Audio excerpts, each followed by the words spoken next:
Seja bem-vindo, seja bem-vinda a mais um episódio do Vendendo Valor e hoje é um episódio muito especial.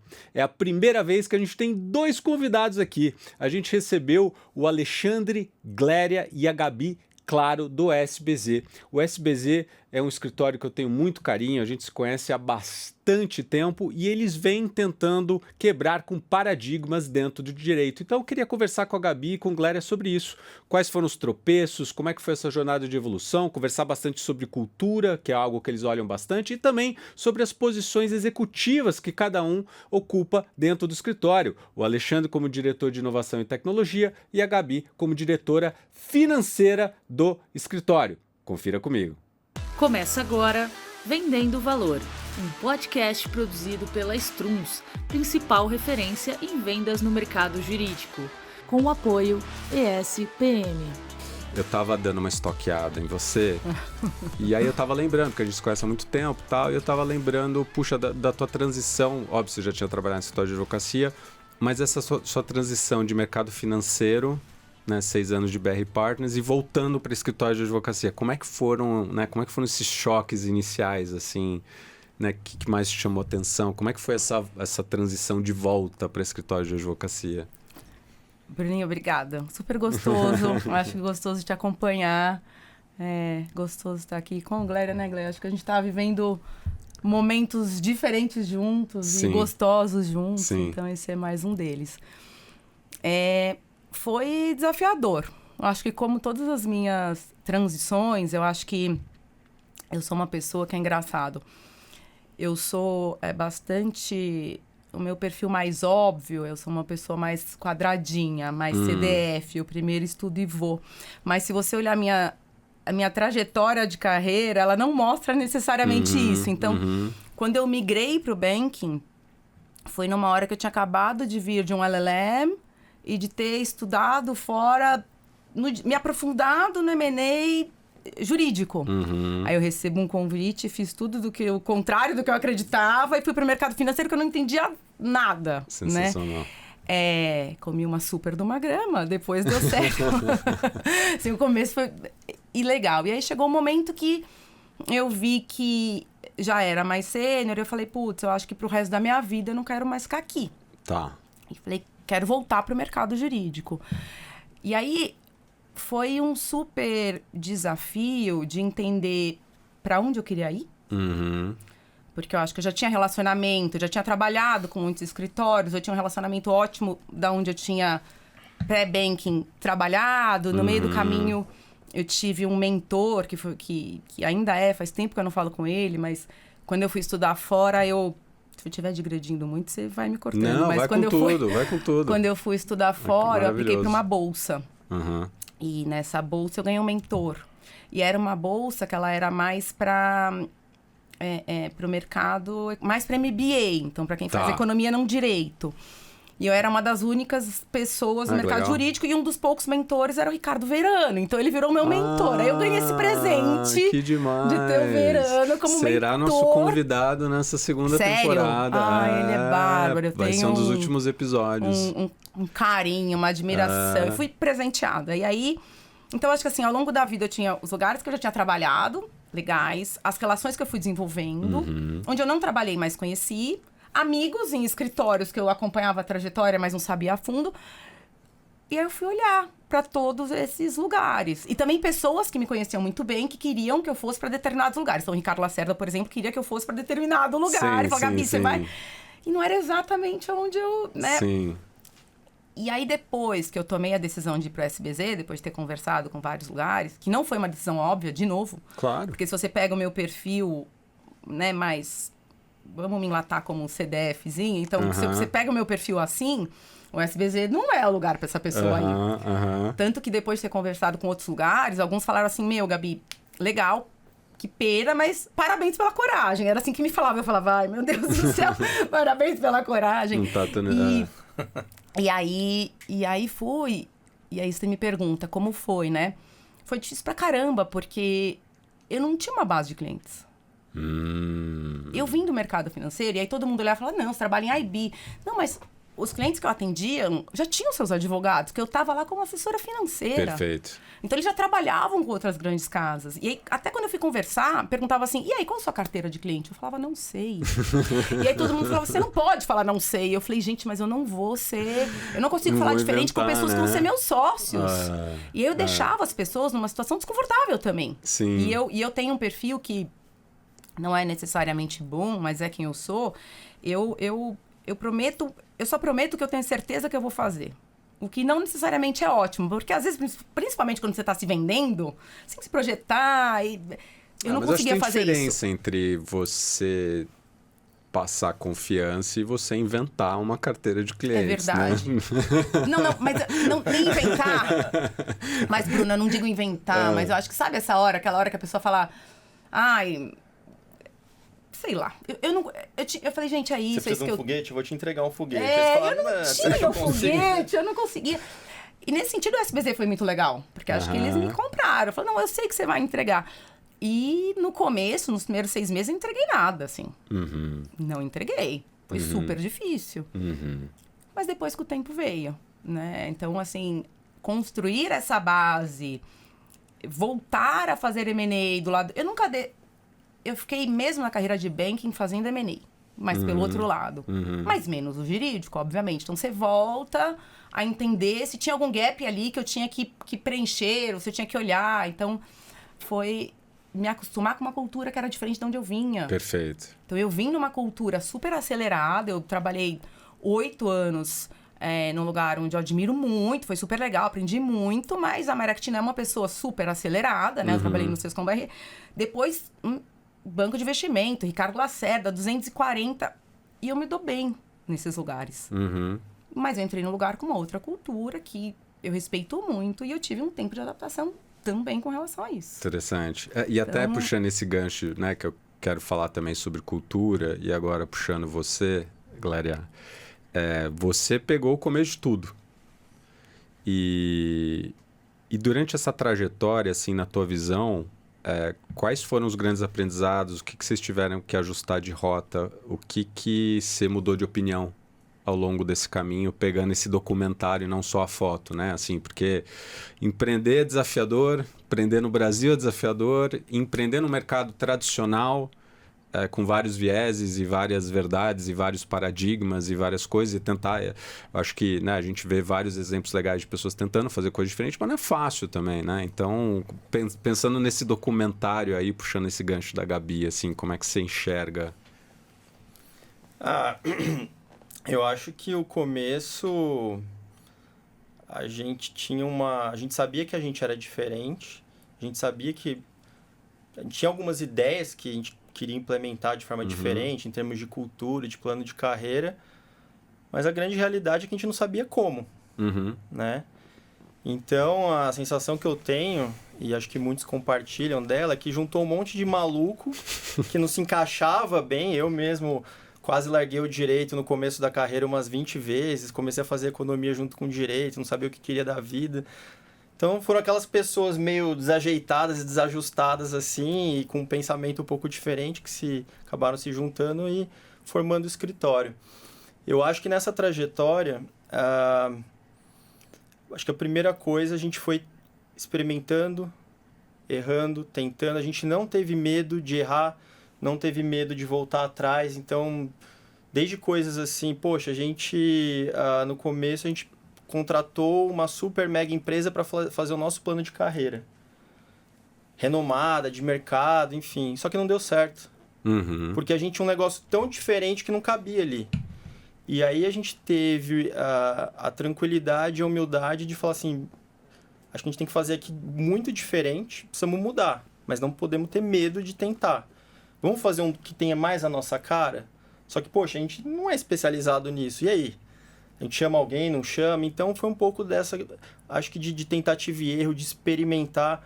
E eu acho que o grande lance do escritório, a grande coisa positiva que me cativa até hoje, é o quanto com esses erros e acertos a gente teve liberdade para falar, para eventualmente tentar de novo, para criticar, para apontar determinadas coisas eu vejo hoje o quanto os nossos erros, eu acho que isso que faz a diferença, o quanto esses erros eles foram tratados muito mais como aprendizado do que como caça às bruxas, nossa, vamos...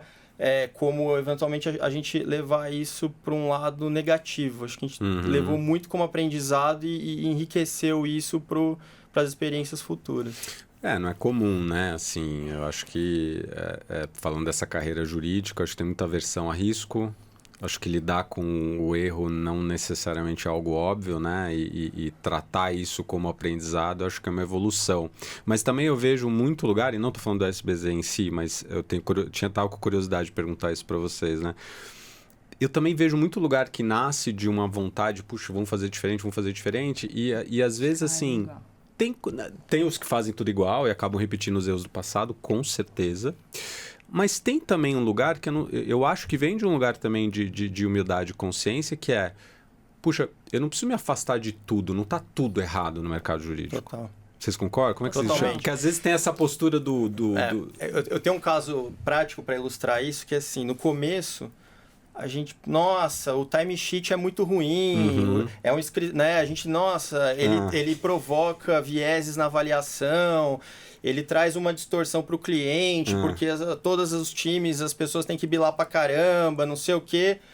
E aí, no começo do escritório, existia quase uma crença, né? Não sei se era uma regra ou uma crença, era um negócio... Era um e-mail, né? Era um negócio meio nebuloso, nem e-mail, era um negócio meio nebuloso e assim... Cara, a gente não precisa fazer timesheet. Não, pera aí, como que a gente não precisa fazer timesheet? E aí, quando nós vimos que muitos times e equipes não estavam fazendo timesheet, falou, pô, pera aí, não é assim. Aí, quando nós mudamos a chave... Obviamente que eu posso falar de 1 zilhão de casos, mas é que ele é simples e emblemático. Quando a gente falou assim, não, pera, pessoal, a gente ainda é um escritório, a gente precisa do timesheet, porque ainda que eu não vá cobrar de um cliente diretamente para um caso, um valor fixo, eu preciso ter métrica. Sim. E aí, quando a gente virou a chave, o pessoal, pô, mas vocês estão sendo muito duros, não sei o que, mas, pô, mas isso aqui é timesheet, né? Então, pera lá. Então, acho que esse foi um exemplo engraçado de como a gente vai sempre equilibrando. Às vezes vai muito para a esquerda, às vezes muito para a direita, a gente vai buscando um equilíbrio. Mas acho que isso é interessante quando a gente fala sobre cultura, né? Que nunca se falou tanto sobre cultura hoje em dia, né? Mas, e às vezes fica uma conversa muito intangível, né? E apesar de eu não ter nenhuma verdade absoluta aqui... Eu acho que a cultura envolve tudo isso, né? Que puxa, esse paralelo, as crenças que são criadas, né? Como a gente se trata, como a gente faz no dia a dia. Porque eu posso da porta para fora falar tudo, né? Enfim, proposta, vai no site, porra, lindo, maravilhoso. Aí como a gente se trata no dia a dia não tem nada a ver com isso, né? Como que vocês enxergam que a cultura... veio, né, se transformando ao longo desse período, né? Você vindo um pouquinho depois, assim, como é que vocês enxergam a cultura do escritório, onde que ela está hoje, assim? O que vocês enxergam em relação a isso? Quer falar onde ela está hoje? Eu tenho um exemplo bom que não é exatamente resposta à sua pergunta, mas me veio à cabeça enquanto a gente estava falando. Eu acho que 2 coisas que se fala muito hoje, para mim elas foram muito impactantes quando eu entrei no escritório, que não é há tanto tempo igual a Glória, mas já tem os seus 7 anos aí, né? Já tem tempo. Que o SBZ sempre falou muito de cultura e de felicidade, que acho que são 2 conceitos que estão muito em voga e que eles são difíceis de ser implementados na prática. Eu acho que a gente faz muito bem. Mas falando de cultura, eu estava com um cliente outro dia e comentando, e era um caso de M&A, ele conversando com outros escritórios, etc e tal. E ele falou, não, eu gosto muito de trabalhar com vocês. E eu falei, poxa, que legal. E fui entender um pouquinho mais por quê dele. Não, porque... o clima é bom e é bom de trabalhar. Eu falei, me explica um pouco mais. Ele falou, o jeito que vocês tratam uns aos outros durante a operação. Ele falou, consigo perceber que vocês se gostam pelo jeito que vocês se falam no meio do deal. Então, eu acho que no final do dia se traduz ao dia a dia. Você falou que pode ser da porta para fora, é verdade, mas acho que o da porta para dentro é Não, meu ponto da porta para fora é que tem muita gente que é só da porta para fora. Que é só da porta para fora, né? E eu acho que o da porta para dentro vem funcionando muito bem e ele reflete desta forma no produto final, que é o que me importa. Porque eu quero ser inovador, eu quero ser diferente, etc e tal, mas eu preciso tratar bem o meu cliente, entregar um bom trabalho. Então, a métrica, posso mudar, ela pode ser timesheet, não pode ser timesheet, mas eu preciso que isso seja tangibilizado, né, na nossa proposta final. Gostou do conteúdo? Não deixe de nos seguir nas redes sociais, a gente posta bastante conteúdo bacana por lá, no LinkedIn, no Instagram, no YouTube, basta se inscrever nos nomezinhos que vão aparecer aqui na tua tela. Espero contar com a tua audiência também por lá. Acho que tem várias coisas, né? Eu tava vendo um stand-up, eu amo stand-up. Aí eu tava vendo um cara falar, porque tem nos Estados Unidos aquele negócio dos Founding Fathers, né? Qual era a intenção dos Founding Fathers? Aí o cara tava falando, eles escreveram aquilo com uma pena.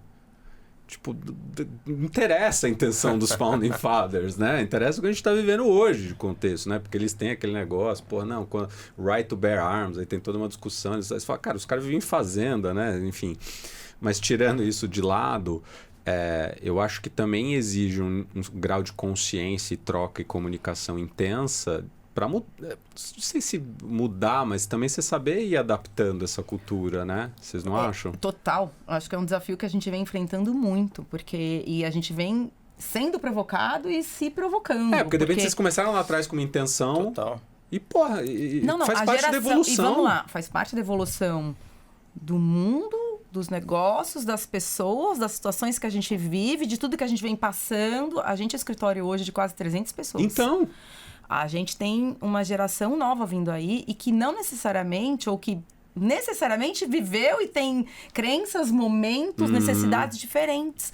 E o grande desafio que a gente enfrenta é como incorporar esses anseios, essas necessidades, sem perder o que a gente acha que é essencial para a nossa cultura.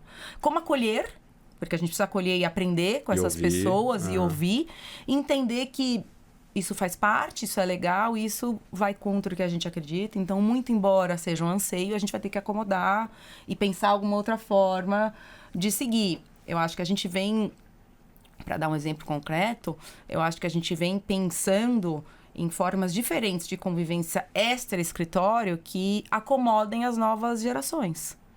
Então, a gente vem criando oportunidades de estar fora do escritório de formas mais saudáveis, elas são mais cedo, porque as pessoas gostam de viver ambientes mais esportivos, que não necessariamente envolvam só o álcool, e que a gente tenha, né, outras... As nossas festas de escritório esse ano começou mais cedo, porque a gente rodou uma pesquisa e as pessoas preferiam que a nossa comemoração de final de ano começasse às 4h, assim foi. Porque acho que era um anseio e acho que assim a gente vem acolhendo e se desafiando, né? Eu acho que tem uma questão mais principiológica também, que acho que toca no seu ponto, que a cultura é algo muito dinâmico, né? Então, acho que existe um exercício constante que nós aprendemos também a fazer, que a todo momento tá se perguntando, né? Maiêutica socrática, né? Cara, às vezes alguém fala, não, mas isso aqui não faz sentido em relação à cultura do escritório. Qual é a cultura do escritório? Perfeito. Nós estamos falando do quê? Como é que tangibiliza isso, né? Exato. Se na verdade a cultura for conjunto de todos os elementos vivos que permeiam a nossa instituição, muitas vezes esses indivíduos que estão na periferia, que de repente... No sentido de não ter tanto protagonismo no dia a dia, de uma pessoa que acabou de entrar no escritório, de não ter consciência de tudo que se passa ali, como é que ela também faz parte da cultura do escritório? Como é que... Você está falando de periferia de círculo, de né? círculo, sim, exatamente, sim. naquela... Sim. Naquele sentido de periférico, de conexões, né? né? Sim. Que a gente até fez um estudo sobre isso, sobre como as pessoas se conectam, um mapeamento de rede, enfim. E as pessoas que acabam de entrar ou que de repente estão no escritório de Brasília, enfim, elas estão, às vezes, ou começam distantes de tudo aquilo. Como que a gente ouve essas pessoas? Elas também fazem parte da cultura, né? E a cultura está em constante movimento. Eu que estou lá desde o início, se eu pudesse fazer óbvio que seria algo extremamente desafiador, mas se eu pudesse fazer uma redação de como que eu enxergasse como eu enxergava a cultura ali no primeiro dia, como eu enxergo hoje e como as pessoas enxergam, é um negócio completamente diferente. E eu acho um negócio interessante no mercado jurídico, porque eu venho de uma empresa de cultura muito forte, que é a Ambev, né? E eu tentei já colocar o dedo por que a Ambev tem uma cultura tão forte, né? E eu acho que no final do dia tem uma questão principiológica por trás e tangível mesmo. Então, os princípios da Ambev você conhece no day one. E eles acabam permeando, e aí eu acho que é a chave do negócio, eles acabam permeando as conversas. Vou te dar um exemplo, vamos tangibilizar aqui. Então, dois assim que me marcaram muito, a questão do espírito de dono. Ele parece genérico, né? Onde que ele aparecia? A gente não existe bola quicando. Sabe aquele negócio, isso é da Gabi? Não existia. Abraça a bola, resolve a bola, e depois você vai conversar com a Gabi, que isso era da Gabi. Ou, abraça a bola, Gabi, tem essa bola aqui, e não aquele negócio da batata quente e empurra pro lado. Só que daí você tava no meio de uma discussão, aí alguém virava e falava assim, mas isso não é meu. Aí alguém virava e falava assim, espírito de dono. Era quase um super trunfo. Que, de certa forma, era um porto seguro para você voltar. A gente não pega atalho. Eu não sei como é que tá hoje, mas na minha época era isso. Então, e atalho não é só do ponto de vista ético. Às vezes é de fazer remendo. Vamos fazer um remendinho, um puxadinho aqui e tá bom. Aí alguém virava, cara, a gente não pega atalho. Então aquilo virava um lugar pra gente se voltar. Então, é óbvio que, de novo, né, eu não acho que é perfeita, pelo menos na minha época não era, e tinha minhas críticas também. Mas eu acho, e aí sim, por que a gente tá falando tanto de cultura? Porque eu acho que o mercado jurídico, poucos têm. Eu acho que muitos são grande cost sharing, super fragmentado. Então você pega um escritório de 300 pessoas, que aí é a minha pergunta. O papel da liderança como replicador, multiplicador dessa cultura é super importante, porque você corre o sério risco de começar a se fragmentar. E óbvio, cada um tem sua personalidade, cada área tem movimentos distintos, mas eu já fui em escritório que tinham 12 apresentações institucionais diferentes. Eu já fui em escritório que tinham assessorias de imprensa diferentes para dentro do mesmo escritório e agências e cada um fazendo a sua lojinha. Aí você fala, Bruno, mas tem escritório que é isso mesmo. O cara sabe que é um grande cost sharing, é um eat what you kill e tanto faz, mas tem escritório que não. Em tese, assim, a intenção era institucionalizar o negócio. Mas como isso cascateava era horrível, assim. Então, essa questão da disseminação que você estava falando, assim, como... Né, você pensa, eu acho que a gente tem vários momentos. Tem o momento do onboarding, a pessoa entrou no escritório. O que é a cultura? Né, como é que a gente, naquele momento do onboarding, começa a setar, é assim que a gente enxerga a cultura do escritório. Porque no final, isso vai replicar da porta para fora. Tem uma formulinha que eu gosto, desculpa o longo raciocínio aqui, que é o Customer Experience, o CX, ele é igual a Employee Experience, ou seja, a experiência que você está trazendo para os seus colaboradores, né? Mais cultura. Hoje, eu acho que está cada vez mais difícil, e pode ser uma questão também de essa geração não aceitar tanto desaforo. Eu acho que está muito mais difícil você não encantar da porta para dentro, ou seja, não ter um ambiente bacana da porta para dentro e achar que isso não vai ter impacto nenhum da porta para fora, que era o que acontecia com a gente, né? Total. Sim. Né? A gente tinha, enfim... Mas essa questão de disseminação, né? Como, assim, eu queria só tangibilizar o porquê que eu estou insistindo tanto. Assim, porque eu vi de perto e convivi com vocês muito tempo. Enfim, conheço... A gente se conhece há muito tempo, mas tem gente lá do escritório que eu conheço desde 2002. Então, eu sei dessa preocupação com você. E é algo que eu estou batendo muito forte na tecla. Porque eu acho que também tem uma arrogância que vai para um lado, como a gente discute isso, que é... primeiro... Não vai encaixar com todo mundo. E não é arrogância. É fit, meu. A pessoa pode ser feliz em outro lugar, assim. Às vezes tem um negócio mas a pessoa não está enxergando, né? Não, cara, não tá. E tá tudo bem, assim, né? Eu acho que vai ter pessoas que vão se conectar mais, outras que vão se conectar menos. Mas no final, se você cria essa cultura bacana na vinda, na ida... eu estava lendo outro dia que a McKinsey é um dado não oficial. Então, pode ser que a McKinsey me corrija aqui.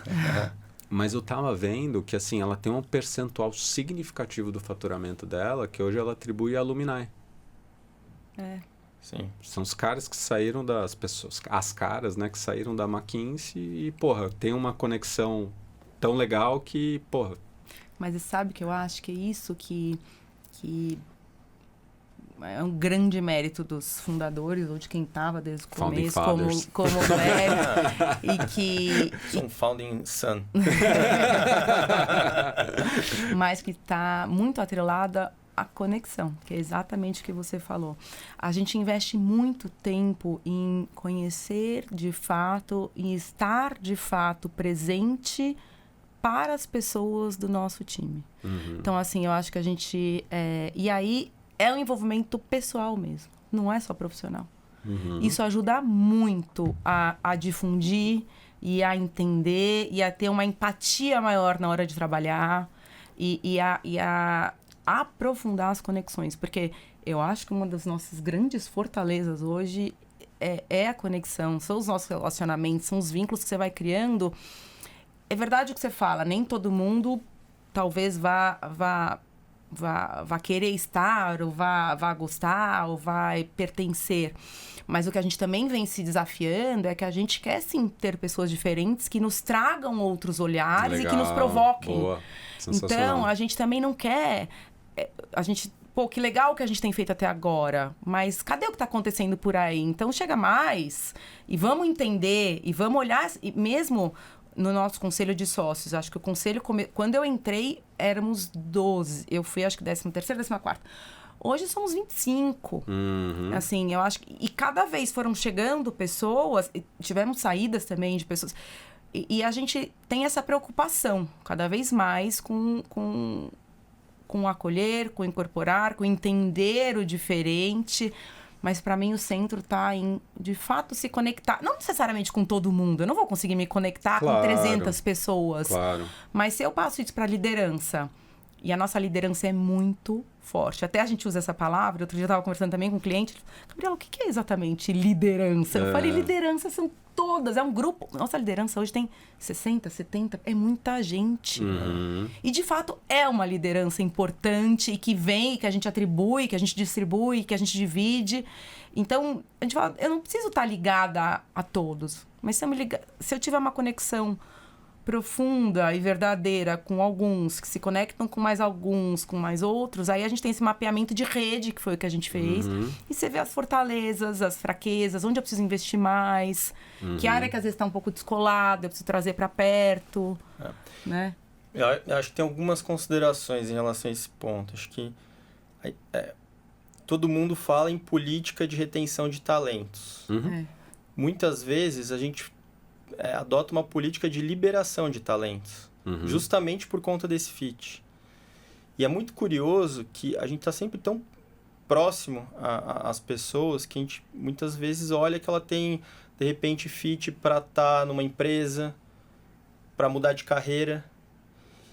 E uma vez eu fiz, não faz tanto tempo assim, eu fiz um estudo de analytics aí do meu time para saber assim, cara, para onde as pessoas foram?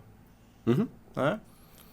E boa parte das pessoas que saíram da equipe, eu diria que uns 85, 90%, elas foram ou para a empresa, ou para a carreira pública, ou mudaram de carreira.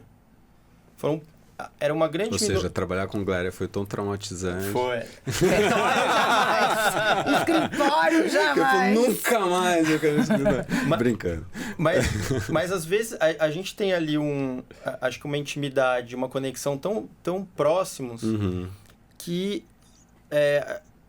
a gente chega num consenso de que, assim, putz, talvez você tenha que tentar outras coisas. Como a gente mesmo também está tentando outras coisas fora do direito. Não é só um privilégio das pessoas. Claro. Né?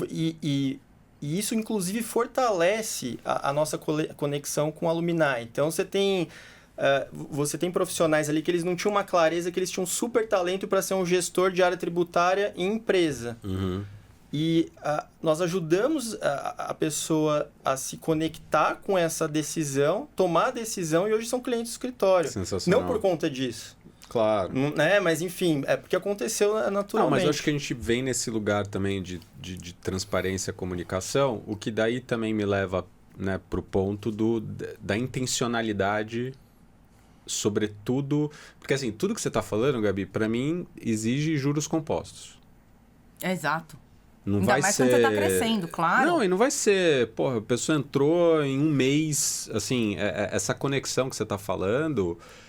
Ela vem muito para mim desses fragmentozinhos que você vai compondo no dia. Então, você me falou que você ia ter um negócio no clube super legal, não sei o que. Meu, como é que foi? Competição, tal, não sei o que. Esse negocinho de você ir construindo... Bruno, hoje, e eu sou uma pessoa vista no escritório como muito objetiva, direta. E eu sou trabalhando assim, né? Mas quem me conhece um pouco mais, ou um pouquinho além, sabe que eu sou muito pessoas.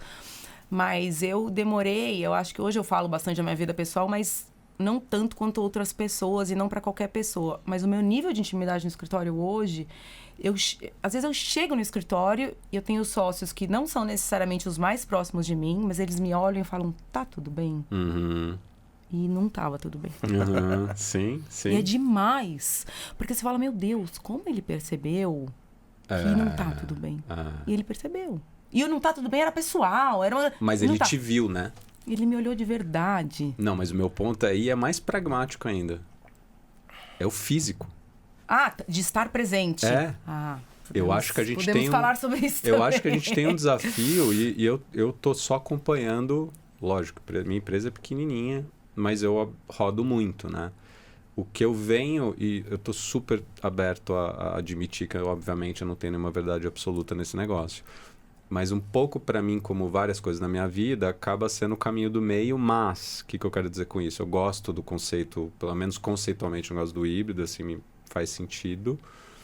Mas eu acho que a gente vai ter que ser mais intencional nos momentos presenciais, porque, por exemplo, a opção de fazer o podcast nesse modelo, para mim não foi opção.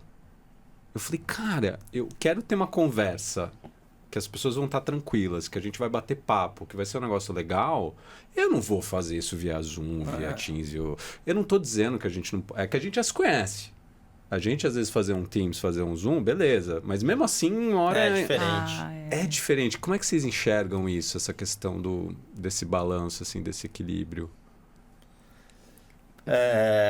Quer falar? Vai lá. Eu acho super importante o presencial para conexões, mas muito importante.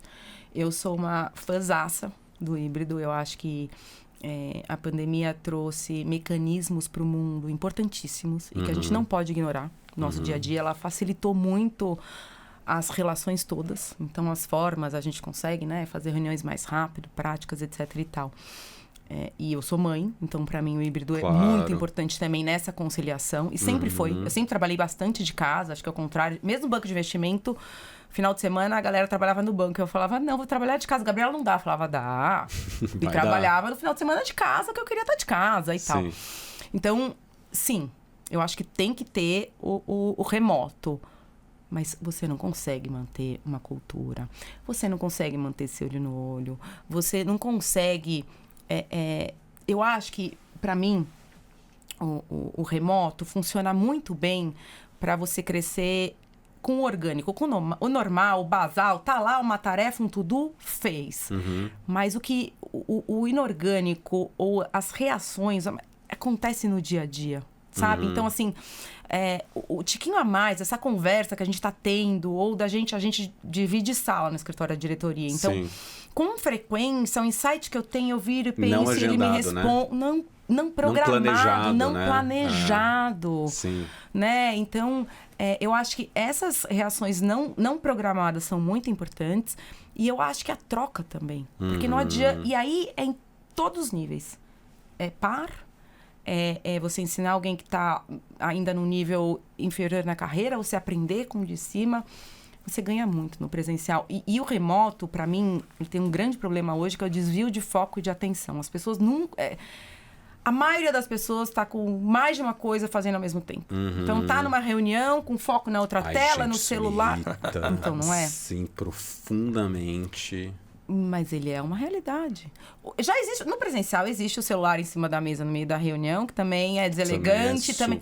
Mas ele ainda... Ele acho que as pessoas ficam mais... tímidas. Mas aí eu acho que vem cultura. No quê? Na tela, de fazer isso na tela também? Não, nesse negócio das reuniões também, assim. Eu tenho nitidamente clientes que, puxa, você vê que o negócio é meio solto e... Cara, pensa o seguinte, só um parênteses rápido. É um investimento importante que o Story tá fazendo com a gente. Aí eu tô lá e eu falo isso pra eles. Eu falo assim, cara, eu não vejo só o investimento que o Story tá fazendo. Eu brinco, né? As horas não biladas representadas naquela sala. Então, tem investimento importante, eu assumo essa responsabilidade. Agora, se a gente travou a agenda pra estar 3 horas aqui, e eu falo pra eles, pra quem tá tremendo, vai ter um break, né? Pra olhar o celular. Pra olhar, e quem tiver algo importante precisa sair da sala, pelo amor de Deus, né? Tá com uma operação, tá com alguma coisa, faz parte. Agora, estejam aqui. E, tem lugar que por mais que eu fale isso, por mais que eu insista, tem momentos ali que você vê. Agora tem outros que não. É isso que você falou. Falou assim, galera, ó, eu lembro que na casinha a gente colocou numa cesta. Foi. Né? Eu até falei com a Lu da casinha e eu tava até falando, porque ela falou casinha. Eu falei, gente, não é um cativeiro, não é um cativeiro. Aí eu tive uma cliente minha que me escreveu, uma querida, a Cissa, ela me escreveu e falou, Bruno, ainda bem que você esclareceu, ela deu risada e tal. Mas na casinha a gente colocou, eu lembro que a gente colocou numa cesta. E, faz toda a diferença do mundo. Porque é muito mais eficiente, é muito mais, tá todo mundo ali, tá todo mundo... eu acho que essa tensão fragmentada que a gente está vivendo... Que eu acho que é um problema do mundo e não só dos negócios, de tudo. Total. Né? Mas aí isso sobrecarrega tudo. Mas eu acho que a gente tem um modelo que eu gosto bastante, que Fala que eu também gosto do nosso modelo. Eu vou dar um nome, tá? Porque ele não tem nome, mas é o branding. É um híbrido hang loose. O que significa? Vamos ver se vai ser o nome que vai pegar. Exato. Eu tenho até a imagem dele aqui. Explique, que eu acho que o conceito dele é legal. Você tem algumas atividades, quando você precisa de concentração, atenção plena, que você precisa, às vezes, ficar trancado. Sim. Que o home office pode fazer sentido num dia. Quando isso vai acontecer? Não sei. Aí o fluxo vai determinar. Então, a gente tem... Para algumas equipes, é muito mais importante do que para outras o presencial. Não porque a equipe, uma melhor, pior, é porque a dinâmica de trabalho, seja naquele momento, M&A em determinadas fases do ano, é importante todo mundo estar lá. Às vezes, menos importante. Né? Então, a gente... Eu acho que uma coisa na nossa cultura que é muito forte é não ter algo estanque. Então, a gente sempre navega nos extremos. Agora é 100% presencial, agora é 100% remoto. É o binário agora, da vida, né? Enfim. E isso, acho que tem mecanismos de funcionamento de equipe para equipe, de pessoa para pessoa muito diferente. Eu mesmo, às vezes, gosto de fazer eu brinco dos meus retiros intelectuais, que, cara, eu gosto de ficar quieto 10 horas no dia, sem interrupção. É difícil. Eu não vou conseguir isso dentro do escritório. Sim. Então, a gente precisa usar isso também com responsabilidade. E a gente replica isso. Então, o escritório todo é assim. A gente não tem uma regra para o escritório, porque a gente acredita nisso. E, às vezes, eu acho que a gente precisa acomodar. Está funcionando para aquela pessoa e para aquela equipe, tá tudo bem. Né? Então, eu posso ter alguém que mora fora e, de repente, ela quer passar uma semana no interior com a família. É uma semana que não tem nada essencial, presencial, tá tudo bem. Poxa, é uma semana que essa não dá, então, cara, essa não dá, vamos fazer na outra. Então... Hoje você tem sócio e pessoas trabalhando de fora do país, de fora da cidade, de fora do estado. Gente em São Paulo, a maior parte, né, das Mas pessoas... a gente já teve casos que não funcionaram também. Então também tem uma maturidade da pessoa. E eu acho também que tem um pouco uma diferença. Por exemplo, você tá falando, não sei quem é, né, que está fora. Mas muitas vezes, quando já há um vínculo estabelecido, é mais fácil essa pessoa ter um período fora, porque eu já te... Não era, Bruno. Essa foi uma sócia que veio. Ela veio como advogada sênior, já morando fora. Interessante. Foi desafiador quando ela chegou. E foi pré-pandemia, porque ela já tinha. Então, mas ela se faz muito presente. Às vezes ela é mais presente do que alguém que está 100% no escritório. Mas você também tem que tomar cuidado para ela também não achar que está sempre devendo, né? Que às vezes a gente ouve no negócio de quem está fora. Coitada, espero que ela não tenha esse sentimento, acha que tem que mostrar, mas... Exato. Total. Como não está passando, né? Ela tem que mandar sinais de que ela está presente, né? Isso eu já vi também. E é interessante isso, porque eu estava... Agora eu me esqueço que livro que eu estava lendo. Que ele estava falando, se você pega a Revolução Industrial, qual que era o sinal de produtividade? Era você produzir coisas. Então, era quanto que a máquina estava cuspindo de negócio. Quando você vai para a era do conhecimento, o que são os sinais de produtividade? A falsa produtividade? Você fazer coisas. Então, fazer reuniões, mandar mensagens. Ficar 18 horas no escritório. Ficar 18 horas. Então, você precisa mandar sinais que você está busy, que você está ocupado, mas não necessariamente significa que você está alocando o teu tempo. Então, a gente vive hoje esse desafio. Lembrei o livro. Chama... Slow Productivity. não sei, eu acho que ainda não está traduzido em português, produtividade mais devagar, sei lá. Apesar do livro ser meio utópico, eu acho, no conceito dele, ele traz um pouco do que você estava falando do seu retiro intelectual. Então ele estava falando que a gente vive nesse negócio de chip, né, de mandar as coisas, de não sei o que lá, e esse trabalho mais profundo, esse trabalho que exige um pouco de distanciamento, você, putz, deixa eu minimamente parar para pensar, ele vai ficando em segundo plano e ele não é visto, né? Se eu te mando várias mensagens, se eu estou participando de várias reuniões, né? Para quem viveu em empresa, né? Aquelas reuniões inúteis, assim, isso são sinais de estou ocupado. É quase The Office, sabe? Anda com o papel na mão ali.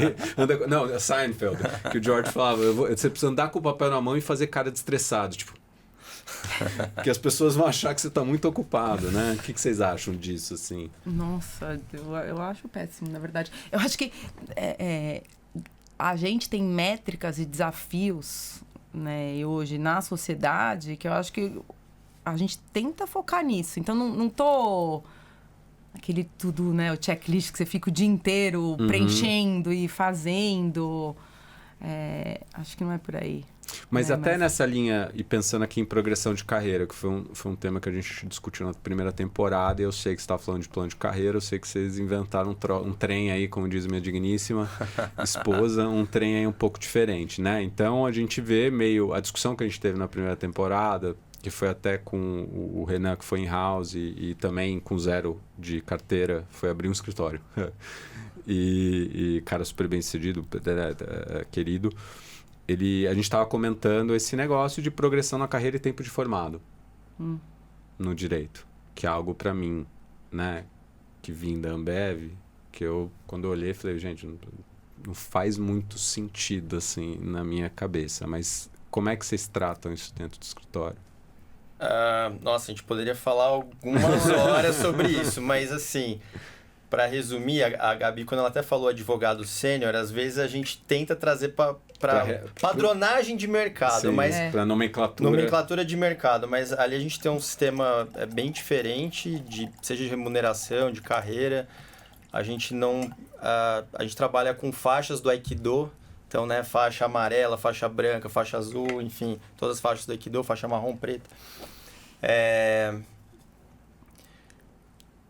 A gente traz um olhar de evolução de carreira que não é Cronos, ele é Kairos, né? O que isso significa? Eu não tenho aquele sistema, aquele método de lockstep ou de degrauzinho, tantos anos de formado você está aqui, porque isso não necessariamente é verdade. E isso muitas vezes acaba estressando as pessoas, né? E em outros casos você acaba desincentivando as pessoas que performam diferente ou que querem acelerar a carreira. E curiosamente, a gente tem casos no escritório de pessoas incríveis que falam, putz, eu quero retardar a minha carreira porque eu não estou pronto para virar sócio, porque, né, que seria o faixa preta. Ou você tem outras pessoas que querem acelerar. Então, a gente já teve promoções, 3, 4... já teve um caso, nós tivemos 3 promoções dentro do mesmo ano. Em períodos diferentes. E você tem outros casos que a gente ajudou a pessoa a cadenciar a carreira. Então, acho que essa, se eu pudesse destacar, é uma grande diferença do nosso plano de carreira. Uma outra diferença também, para exemplificar, né, para tentar trazer aqui a título exemplificativo e não exaustivo, né, que esse é um tema que a gente pode falar bastante, como os profissionais são remunerados. Então, a gente, de uma forma geral, independentemente do estágio de carreira, você tem um componente que é coletivo do escritório, você tem um componente coletivo de time, e você tem um componente individual, muitas vezes com uma avaliação 360, sem timesheet. Então, a gente não premia as máquinas de bilar horas, e sim 2 critérios coletivos, um individual, e acho que esse mix ele é bastante positivo para o nosso crescimento e desenvolvimento. E por que remuneração e trilha de carreira importa? Aí também acho que é um assunto bastante vasto, mas acho que primeiro as pessoas têm que trabalhar e fazer as coisas pelos motivos certos, não por dinheiro. Dinheiro é a consequência, sempre. Ou deveria ser, né? Segundo, que a remuneração ela é muitas vezes usada no nosso mercado como um driver incorreto. Um driver de... você vai progredir depois que você tiver 10 anos de carreira, 15 anos. E eu já vi muitos escritórios que hoje eles estão com dificuldade de ter uma nova liderança, de suprir os sócios fundadores, porque a base não estava preparada. Porque você ficava só olhando, eventualmente, tempo de formado, as pessoas não tinham os incentivos corretos, ou quem debitava mais, enfim. Então, no final do dia, a questão da remuneração ela importa porque antes da remuneração a gente quer te fortalecer, a gente quer te robustecer como pessoa, como líder. A sua remuneração vai ser uma consequência. Né? Então, isso acho que faz uma diferença brutal quando a gente olha para novos talentos. É engraçado isso, né? Porque uma das coisas que eu discuti na primeira temporada foi a posição do... nesse caso usando a nomenclatura de mercado, do sênior, da sênior, né, nos escritórios de advocacia. Sênior, você falou? Porque na minha visão, hoje essa posição ela é a mais ingrata em escritório de advocacia. Pelo seguinte, começam do dia para a noite colocar um sarrafo em muitos lugares nessa pessoa de prospecção, de desenvolvimento de negócio, sendo que isso nunca foi trabalhado em nenhum outro momento. A pessoa, o ser humano, ainda está sendo medido por horas biladas e pagas. Ou seja, então você está me falando que eu preciso gerir a equipe, né? Porque ainda tem uma demanda de trabalho, mão na massa super forte quando você, né, vira sênior ali. Tudo bem que pleno você já está gerindo, mas sênior já é uma expectativa diferente. Você, em tese, né, querendo ou não, mas vamos imaginar que você está no partner track, quer virar sócio, aí tu fala, tem um business plan, você tem que montar um business plan. Esse business plan envolve você pescar fora do aquário, então não pode ser envolver crescer dentro da... Eu tô falando casos reais, tá? Não pode ser crescer dentro da base do cliente. Você tem 8 horas biladas e pagas mínima por dia que você tem que fazer. Aí você fala, bom, quando? Né? Ou você tem o jogo de enganação. Eu tô falando porque assim, eu acredito, né, em inglês eles falam de incentives, né? Eu acredito que isso acaba levando a comportamentos. Então, eu tenho lugares que os caras reclamam que a turma não se engaja com prospecção, com networking, com desenvolvimento de negócio. Eu falei, bom, toda a remuneração dela está atrelada à hora bilada e paga. O que você acha que ela vai fazer? O que ela vai escolher, né? Claro. Aí reclama do individualismo em certos escritórios. Eu falo, gente, assim, e eu não acho que, até porque não sou eu que acho, tem estudo de Harvard falando sobre isso, não é a panaceia. Porque se fosse, então, lugares com lockstep puro, que são mais raros, eles seriam hiper colaborativos, concorda? Porque tanto faz. Isso não é verdade.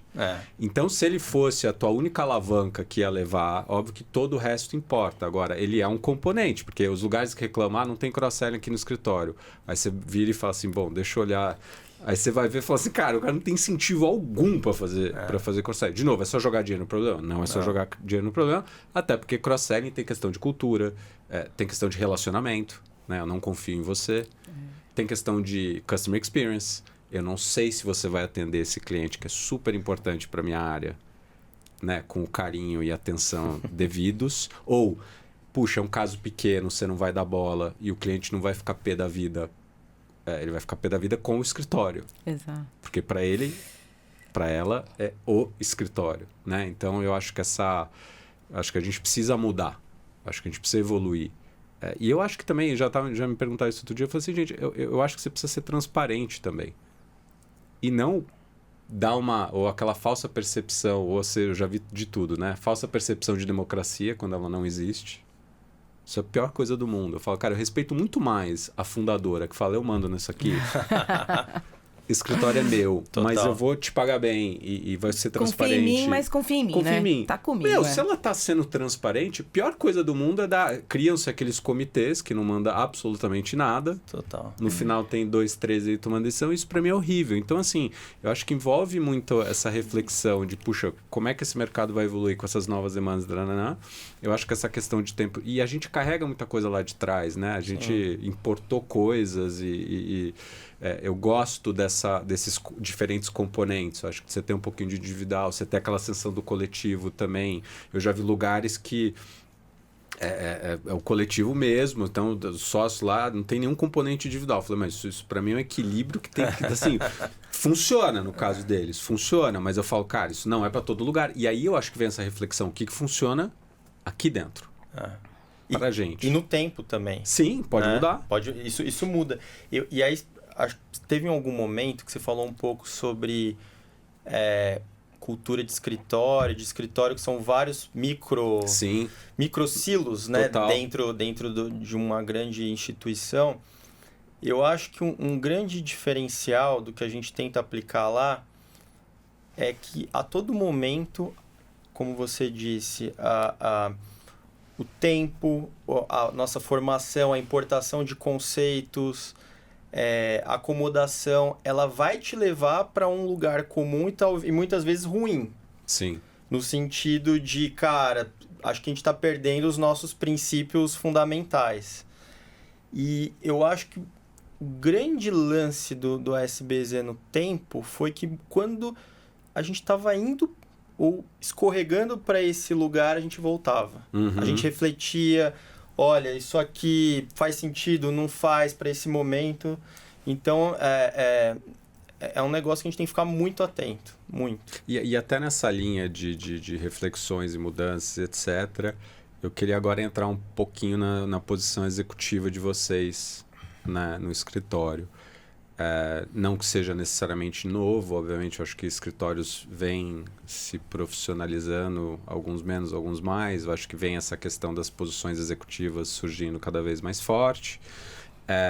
Mas pensando, e eu tenho uma cliente queridíssima que acabou de assumir como Managing Partner do escritório, super querida. E aí pensando então, né, Gabi, depois você, né, galera, pensando então nessa pessoa que agora, né, assumiu essa vaga de CFO, ou o escritório que está querendo ter uma vaga mesmo, assim, de ter a posição de diretora financeira no escritório.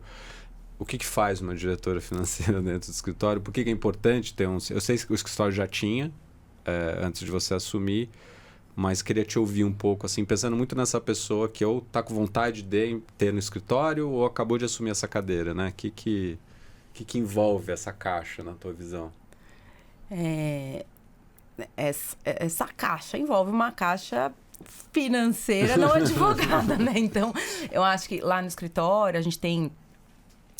ela já existia, né? Então, eu venho para trabalhar junto com a Aitan, que estava nesse lugar e assume o Managing Partner do escritório. A gente tem um time já que funciona, né? E que envolve basicamente o que a gente tem de controladoria, né? Então, o meu financeiro quer coordenar o contas a pagar, o contas a receber do escritório e toda a gerência e programação, acompanhamento de metas, orçamento, etc. e tal. Então, a gente tem... hoje a gente tem um time que cuida do financeiro, né? E aí, então, que eu tô junto com essa turma. Tem um outro grupo que faz a controladoria.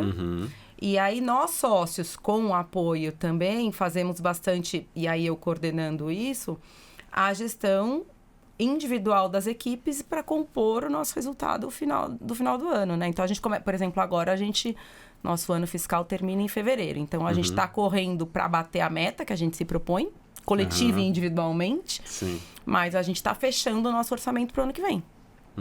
Então, envolve fazer esse planejamento, esse acompanhamento, essa coordenação. Acho que é uma profissionalização grande também de todos envolvidos, porque o escritório vem crescendo. Então, a gente vem tendo desafios diferentes. Sim. E a gente tem perfis de clientes muito diferentes financeiramente. E a gente veio de um mercado que a gente também está... aprendendo a conviver com as necessidades dos nossos clientes versus as nossas, né? Que hoje a gente já tem compromissos grandes também. Então, é super interessante, mas é totalmente outra coisa. E olhando para... Eu já vou chegar no galera aqui também, mas é que você citou uma palavrinha aí que eu fiquei pensando na hora que você estava falando, que é um tema que, dentro e fora daqui, é um dos grandes temas da vez, que é precificação. Você acaba se envolvendo nisso ou só a partir de um certo valor? E como que vocês estão enxergando esse grande cabo de guerra, né? Por falta de analogia aqui, que muita gente reclamando dos clientes, falando que o cliente está super difícil, que está só espremendo, né? Então eu ouço isso dia sim, dia também. Por um lado, né, e nessa temporada a gente, né, fez questão de trazer aqui duas pessoas que estão do outro lado do balcão, né, General Counsel, para a gente também trazer a visão do cliente. Se está vendendo valor, a gente de vez em quando vai trazer clientes aqui também para eles darem a opinião deles. Né? Importante. Mas queria ouvir, primeiro, né, você acha que você se envolve, a sua área se envolve hoje com esse lado? E um pouco aí para os dois, como é que vocês estão enxergando essa questão de posicionamento e precificação? A gente vem debatendo isso no SBZ muito antes de eu assumir essa carreira. Sim. Então, vem sendo um desafio. Eu acho que o cliente tem que olhar para isso, sim. Não tem como no cliente olhar. Ele tem que ver valor no que ele está pagando. Não tem o cliente né? Eu acho que se a pergunta está sendo feita, eu acho que ela deve ser devolvida, né? Então, eu preciso agregar mais valor para ele entender como eu vou mostrar ou como eu vou agregar para ele entender que vale. Mas o que a gente fez, respondendo à sua pergunta, a gente criou uma área de novos negócios. Então, hoje a gente tem uma diretoria de novos negócios, que quem assumiu foi o Alfredo Zucca, que era nosso Managing Partner, e ele que está mais diretamente ligado e com esse olhar de cross-selling, de precificação, de incentivos. Hoje eu olho... Eu olho e discuto isso como sócia conselheira, não como diretora financeira. A gente criou uma diretoria específica para olhar para isso. Mas vocês acham que também, eu te ouvindo, né? Não tem também uma questão de segmentação e priorização? O que eu estou querendo dizer com isso? Tem cliente que vai te espremer no matter what. Tem, Bruno. Tem cliente que tem um modus operandi. Eu acho que às vezes a gente não consegue... Assim, o que eu estou querendo dizer com isso é... Essa questão, se você não conseguiu tangibilizar a sua proposta de valor aos olhos do cliente. Eu acho que tem várias coisas para desempacotar. Uma é contexto. Cara, eu posso ter um cliente incrível que naquele contexto não vai... Assim, não tem jeito. Assim, né? Seja pelo perfil do trabalho ou seja porque ele tomou um top-down de um acionista falando que tem que ser o fulano. Cara, eu ouvi essa história semana passada. O cara falou, porra... Baita relacionamento, a gente super próximo, já tinha feito não sei quantas operações com o cara, tava certo, e aí eu tomei a ligação falando, eu tomei um top-down aqui do investidor e vai ter que ser o fulano.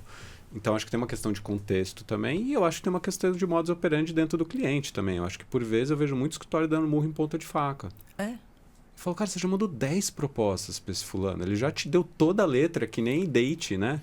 A pessoa não está te ligando de volta, cara. Né? Você tem que saber. O que vocês acham disso também, dessa perninha aí de segmentação, de também saber ler contexto, né? Acho que tem aquela máxima do mercado que preço é o que você cobra, valor é o que você entrega. Né? E eu acho que hoje... a gente consegue, com mais tranquilidade, separar as duas coisas e acho que focar do ponto de... ou tentar focar, né? Do ponto de vista mais estratégico, aqueles segmentos que a gente consegue entregar mais valor. Porque pode ser que... e, mais uma vez, a humildade tem que vir à tona. Dependendo do tipo de cliente ou de operação, pode ser que outro escritório entregue mais valor que o nosso, porque o nicho é diferente, porque... Total. E aí, a gente tem que saber reconhecer quando isso acontece e não querer abraçar o mundo, não querer fazer tudo, né? Então, eu acho que a gente focou em segmentos... Aí eu vou separar em duas grandes coisas, né? Um, que é o direito do dia a dia, que a gente tenta focar e ser mais estratégico em nichos... áreas de atuação, onde a gente tem uma proposta de valor muito melhor, que aí o preço vai ser só consequência. E o outro que a gente tenta implementar na diretoria que eu toco, que é de inovação, que são novas ofertas. Né? Que a gente tenta separar essas duas coisas. Mas deixa eu dar um duplo clique, até fazendo parênteses antes do duplo clique. Né? Você descreveu agora toda a estratégia de negócio aqui da empresa, né? Assim... Eu consigo tocar com muita tranquilidade um treinamento de venda consultiva, de vendas B2B em qualquer setor. Me dá só 5 minutos para eu entender ali como é que opera e eu não estou me vangloriando. Eu acho que tem uma base super boa. Agora, é a melhor alavanca de diferenciação quando eu vou num setor de saúde veterinária ou quando eu, né, que eu não manjo absolutamente nada, ou determinados setores, eu não vou ter uma alavanca de diferenciação muito grande. Sim. Então, esse afunilamento, eu não estou dizendo que todo escritório tem que ter um nicho específico. Eu acho que tem alguns setores que você tem que carregar no colo. Essa é a minha visão. Eu acho que... Faz sentido. Ou você vai nichar mesmo, você é um escritório de infraestrutura, você é um negócio de direito público, você é um escritório de XPTO, Aligar, né? Ou você pode, obviamente, ter áreas e setores específicos, e tem os usual suspects, né? Mineração, energia, óleo e gás, isso acaba, aviação, acabam sendo, mas por vezes eu vejo que é muito mais... eu faço consumidor, eu não falo vocês, tá? Mas eu faço consumidor de aviação do que efetivamente eu manjo daquele business. Sim. São duas coisas que são, né, separadas. Então, acho que para o escritório que não quer nichar, fala, Bruno, porra, vou nichar, não tem nem... Cara, não precisa nichar, mas carrega alguns setores no colo, porque esse você vai ter uma alavanca de diferenciação.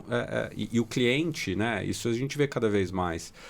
E eu venho falando isso bastante, né? O cliente do agro quer conversar com alguém que manja de agro. Que minimamente manja, porque você está falando de novas ofertas, né? Cara, as novas ofertas, elas têm que ser construídas a partir das necessidades dos clientes e para onde a bola está indo. Sim. Eu criar um negócio no vácuo, que é o erro que muita gente faz, e achar muito firm-centric, né? Sim. Eu quero fazer isso, eu quero... Porra, cara, não rola. Assim, né? Qual que é o job to be done? O que o cliente não está conseguindo fazer? Como é que eu vou... E qual que vai ser minha proposta de valor para aquele caso específico? Esse aqui vai ser um produto mais automatizado, eu vou ganhar na escala e tudo bem. Esse vai ser um produto assim, assim, assado. Acho que essa questão de ofertas... E aí eu entro na pergunta que eu quero fazer para você. Tem um conceito que eu gosto muito de um livro chamado Gestão da Manhã, que ele fala de motor 1, motor 2. Motor 1 é o que te paga suas contas hoje. Motor 2 é o que vai matar o teu negócio, entre aspas. Mas brincadeiras à parte, ele não fala isso, mas ele fala que o motor 2 é o motor da inovação, é o motor das novas ofertas. E que o grande problema que acontece com as empresas é que elas ficam só focadas no motor 1 e dedicam pouco tempo ao motor 2. Isso no mercado jurídico é com esteroides. Porque você tem uma cultura, eu não estou falando do SPC, mas você tem uma cultura de maximização de distribuição de lucro no curto prazo. Sim. Na gigantesca maioria dos escritórios cara, vamos raspar o caixa, a gente investe no osso ali, no que tiver que investir. Então, como que você agora pensando na tua cadeira, né? Como que você equilibra esse motor 1 e motor 2 do ponto de vista de recurso, do ponto de vista de investimento, do ponto de vista de tempo, do ponto de vista de dedicação? E aqui, obviamente, tem falhas, né? E aquele negócio, né? Se você lançou um produto perfeito, você demorou para lançar, né? Como é que você equilibra esses dois lados? E convencimento dos seus sócios, né? A fazer apostas, né? Esse negócio de apostas é interessante, até esse nome. Eu particularmente não gosto de aposta, eu entendo como investimento, mas a Alphabet, que é a controladora do Google, eles têm as coisas diferentes, até né, eles têm um núcleo que no balanço vem como Other Bets, né? Ou vinha, pelo menos, né? A última vez que eu li estava dessa forma. Então, eles têm ali as coisas mais malucas possível e uma ou outra provavelmente vai vingar, né? Eu acho que é algo que, de fato, os escritórios não fazem, assim, regra geral, né? Ou não dedicam tanto dinheiro ou tempo. É extremamente desafiador na nossa... carreira, porque, enfim, eu como diretor de tecnologia e inovação tenho os projetos, mas também tenho uma área, né, que eu acho que o nosso modelo, vamos dizer, multilateral de decisão e de gestão permitiu com que eu me dedicasse para os projetos de inovação. E eu acho que ali a gente está disposto a errar, tentar... algumas coisas efetivamente não vão dar certo. É muito difícil. Bom, agora que você também tem algumas empreitadas, né? Além do seu nicho, você sabe como é complexo desenvolver um software. Ou, né? Eu brinco com o pessoal, falo assim, fazer memorando e defesa é tranquilo. Agora vai fazer um software para você ver como o negócio é osso. Acho que antes de falar um pouco das nossas linhas, eu acho que essa transformação do que a gente quer, aonde a gente quer estar, ela não foi instantânea. Então, a gente não tinha nenhuma linha de orçamento para inovação. E eu comecei sendo diretor de inovação assim. Logo depois da pandemia. Então, assim, mas espera lá, pessoal, e aí, né? Como é que faz? Pô, esse negócio aqui tá esquisito, né? Precisamos ver para onde nós... Então, a gente vai aprendendo um pouco. E acho que hoje a gente já tem investimento em bastante coisa. E eu tenho poucas crenças fortes. E essa que eu vou dizer agora é uma delas. Eu acho que a única forma de você se diferenciar no mercado hoje, principalmente para quem está vindo, então se eu for simplesmente depender de uma placa de 50, 60 anos, eu não vou ter. É um fato, a premissa tá posta, né? Então, eu acho que uma das grandes, se não a maior frente da gente competir com condições melhores no mercado via inovação, né? Por meio da inovação. E como que a gente olha para isso? A gente olha para isso de uma forma super abrangente. Então, você tem a inovação. Inovação não é só tecnologia. Essa é a primeira premissa, né? Então, assim, como que eu consigo fazer as mesmas coisas ou agradar o cliente ou entregar o que o cliente precisa, entender, às vezes eu preciso entender primeiro o que o cliente precisa antes de sair fazendo. Eu também sou fã dessa máxima e tento aplicar. Mas como é que a gente entende o que nós conseguimos otimizar no dia a dia? Seja no administrativo, no financeiro, nas áreas, e o mato em todos os escritórios está assim, não é que ele está alto, ele está gigante. Sim. Sempre vai ter coisa para fazer. Então, a gente olha para isso. Que aí volta, só um parênteses rápido, esse conceito de juros compostos, né? Mas é uma coisa porque... Nossa, mas isso no tempo é absurdo. E teve muita coisa que a gente testou lá atrás que demorou 5, às vezes 10 anos e o dividendo tá vindo agora. Então, você precisa... Obviamente que você também tem que fazer, mas também você não pode ser nem muito imediatista, nem deixar, né, pro infinito, né? Sim. Mas a gente olha muito também para otimização... Aí falando de tecnologia propriamente dita, acho que de otimização... Cara, o que tem de... sei lá, todo dia lançam alguma coisa nova no mercado. Sim. Que muitas vezes nem é pro direito, mas tem uma aplicação que ninguém tá vendo. A gente tá de olho. Sim. Né? E acho que tem bastante valor aí. Então a gente tá sempre olhando isso. O que a gente consegue otimizar. Tanto é verdade, a gente fez agora um ano e meio, estamos numa transição de sistema com uma das maiores empresas de tecnologia do mundo, que ela não é usada no mundo jurídico. Nós fizemos uma aposta, um negócio que vai ser um press release, enfim, até... Mas você não gosta do termo aposta. Mas... nesse caso... Mas dentro do escritório não vende como uma aposta. Intimidade é uma merda, né? Mas Intimidade é uma não merda. fala Fizemos um investimento. Gostei. Eu aqui fui pego aqui no Flávio. Né? Tô brincando. Fizemos um investimento. Esse foi um investimento de dinheiro mesmo, pesado. Uma das maiores empresas de tecnologia no mundo que ela não vendia a solução dela para o mercado jurídico. Ela é 10 vezes mais segura, ela é muito mais barata do que o resto, do que é oferecido para o mercado jurídico. Ela tem um monte de proposta de valor que ninguém... de ferramentas, de coisas que ninguém usa para o mundo do direito. O compliance dela, em termos de segurança da informação, é absurdo, é muito melhor do que ninguém usa. Então, vamos investir nisso aqui. Estão me matando lá no escritório, que mudou um pouco o modo de pensar, né? De como as coisas são feitas. O desafio vai ser... A implementação total vai ser no próximo mês. É um projeto que eu tô trabalhando faz 1 ano e meio. Já tem uns me xingando, mas eu tenho certeza que... confio que esse investimento vai se pagar. Nós temos também algumas outras soluções que estão sendo desenvolvidas, seja pelo escritório. A gente tem time de desenvolvimento tanto interno quanto externo, olhando o que tem de demanda no mercado para oferecer novas ofertas, hardware e software, seja o escritório fazendo, ou seja por meio de associações, joint ventures, um projeto aí que, né, talvez a gente faça, provavelmente a gente vai trabalhar junto, enfim. Mas que ele é voltado para o mercado jurídico, são projetos voltados para entregar ofertas de valor para o mercado jurídico, seja para o nosso cliente ou para outros escritórios, enfim, ou empresas e afins. E tem uma terceira frente que é, o direito ele é muito mal utilizado em negócios, outros negócios, né? Então, como que a gente pode usar os dados jurídicos, como que a gente pode usar ideias que nascem a partir do direito e são aplicadas em outros negócios, né?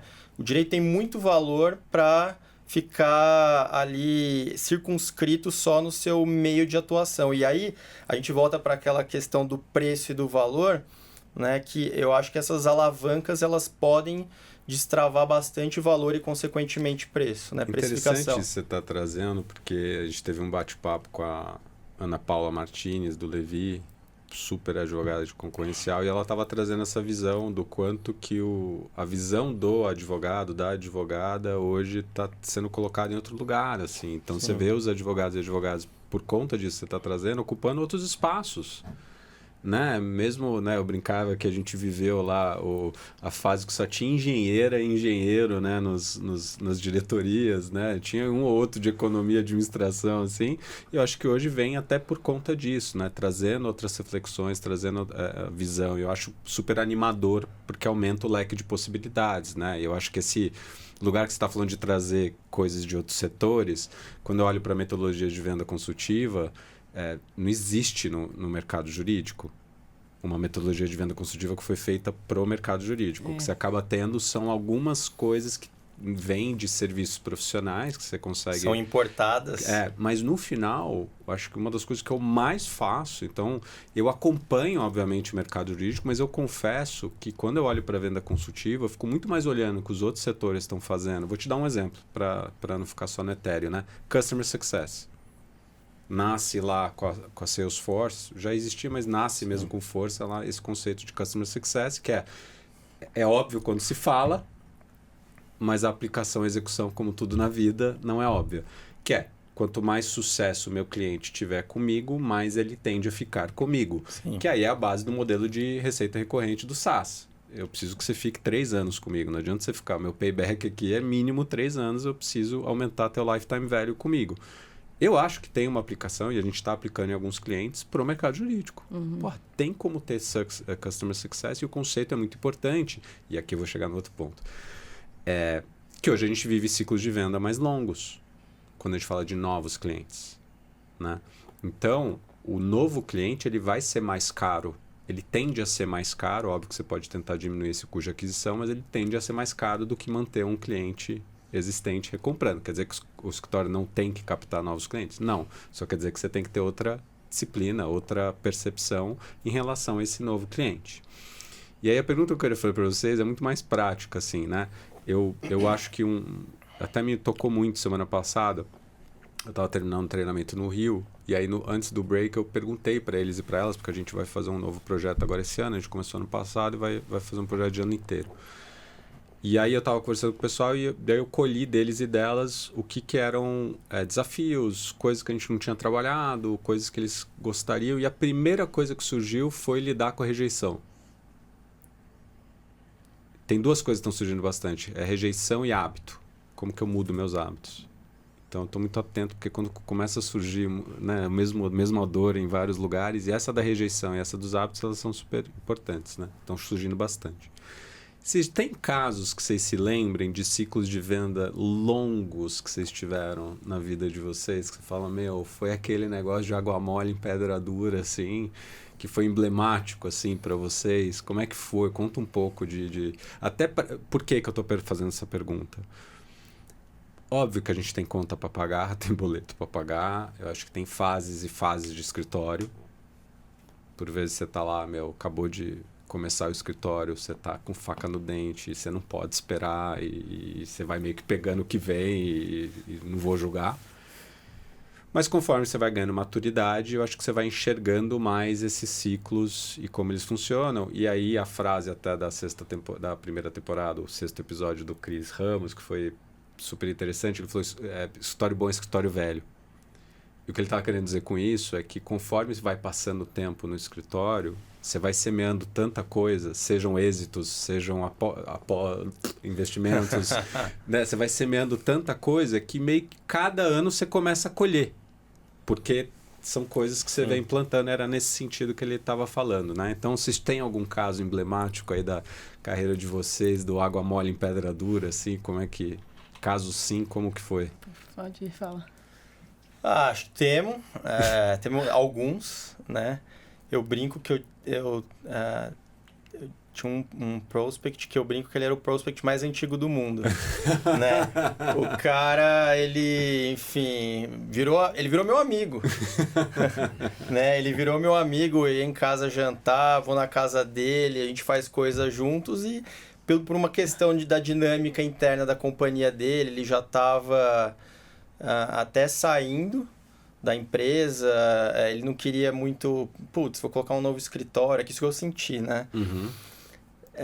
E ele acabou investindo num dos outros projetos e me ajudando de uma forma com outros clientes. Depois ele saiu, ele tem, enfim, hoje ele tem investimento numa série de startups.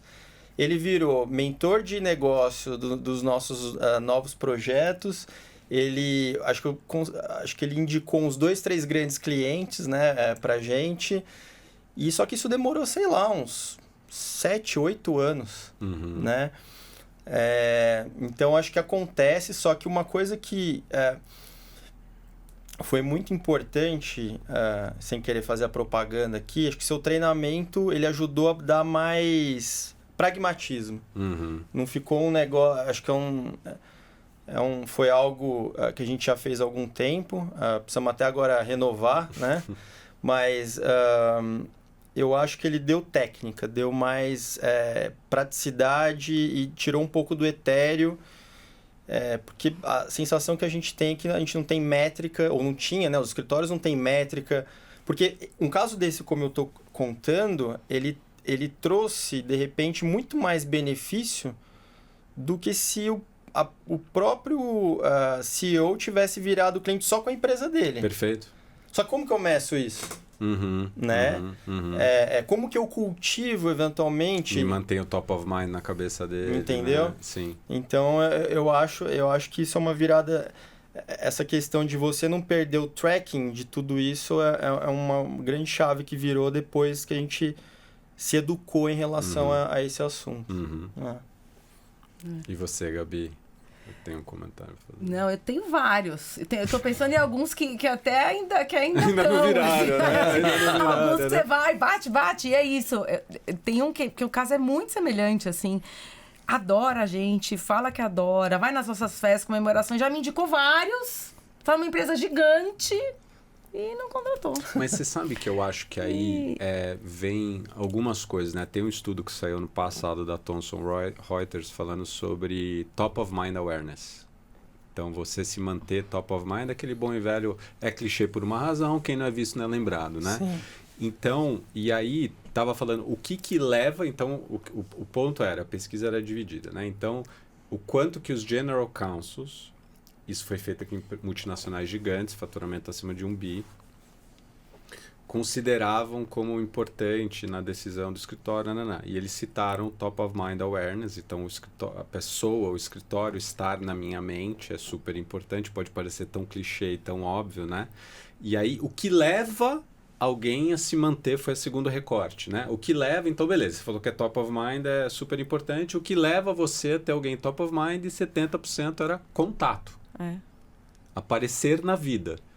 E aí a forma de fazer isso, e aí eu acho que é o grande desafio, né? Porque você faz isso para 3, 4 pessoas, legal. Agora você faz isso para 50, assim, a hora que você começa a ampliar a base desse negócio, e se faz isso de uma forma mais coletiva, com mais instrumento, com mais ferramenta, é o desafio. Mas, desculpa, fala, querida. Não, é que uma das coisas que você falou no treinamento e que hoje eu vejo acontecer e que é bárbaro, é quando você começa a ter os seus clientes fazendo isso por você. É demais. Então, assim, é demais. Quando eu percebo que isso acontece, eu começo a investir mais nesses casos ainda. Porque às vezes eu tenho pessoas... Porque é isso, o nosso tempo é limitado. Total. Então, assim, ou diversificam e a liderança toda, estamos juntos fazendo isso, e aí eu consigo amplificar um pouco, mas quando eu começo a perceber E minha vida é M&A. E M&A, eu tenho clientes compradores, mas eu faço muito sell-side. Sell-side, às vezes, é uma vez na vida.